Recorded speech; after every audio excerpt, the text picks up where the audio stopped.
빈곤 노인이 많은 한국에서는 나이든 고령자들이 생계 때문에 일자리로 내몰린다라고 합니다.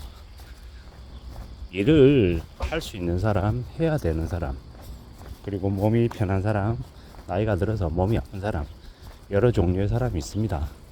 근데 이제 나이가 들어서 60대, 70대, 80대가 되어서 생활비가 없어서 뭐 방세를 내야 되고 약값을 마련해야 되고 먹을 이제 밥값을 식비를 마련해야 돼서 어쩔 수 없이 일을 해야 되는 사람이라고 하면 너의 삶이 얼마나 우울하겠냐라는 겁니다.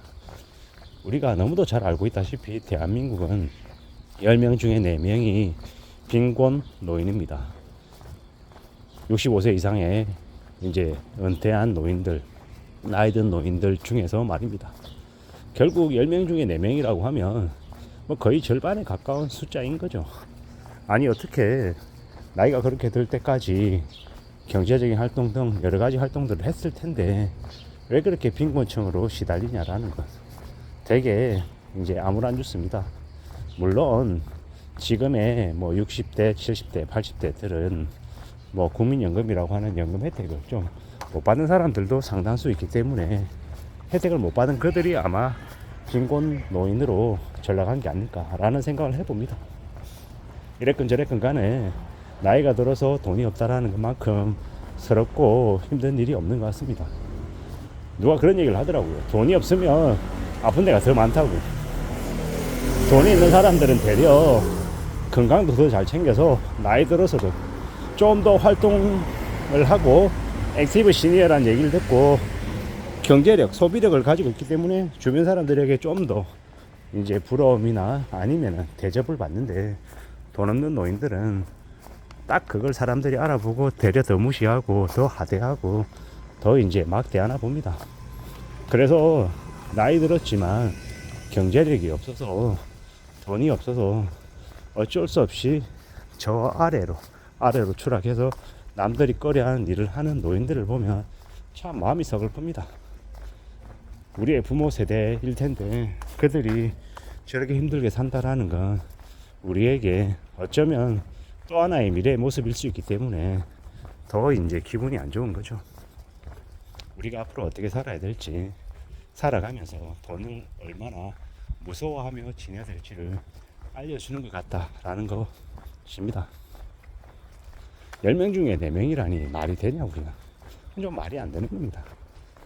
이건 어쩌면 그 개개인에 대한 잘못도 있겠지만 정부라고 하는 곳, 나라가 또 일정 부분 그런 여건들을 만들어주는 그런 안전장치나 제도나 시스템 이런 것들도 좀 뒷받침이 되어야 하는데 그런 것조차 못된 게 아닌가라는 생각을 해봅니다.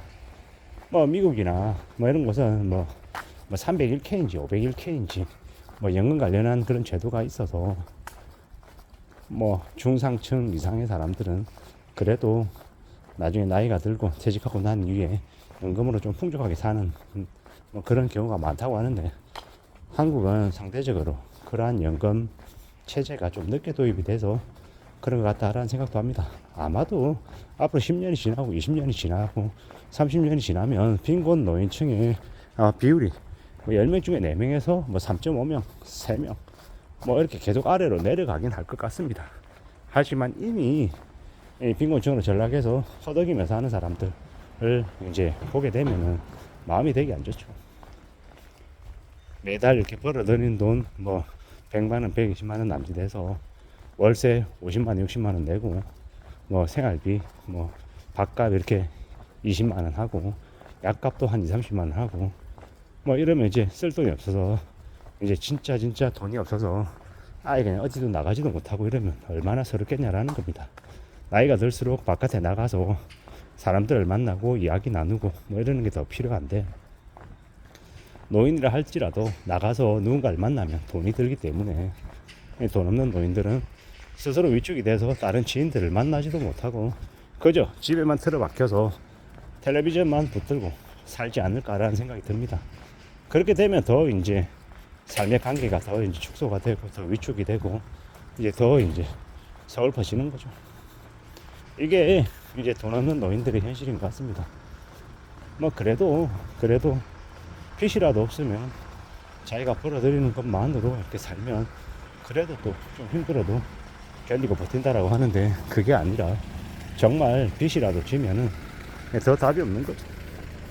지식산업센터 두 채를 이제 남편이 죽고 난 이후에 이제 나이 든 할머니가 노후 대비한다고 90% 대출 받아가지고 지식산업센터 덜고 두 채를 분양받았는데, 그 대출에 대한 이자도 내야 되고 지금 공실로 계속 있어서 관리비도 내야 되고 죽으려고 하더라고.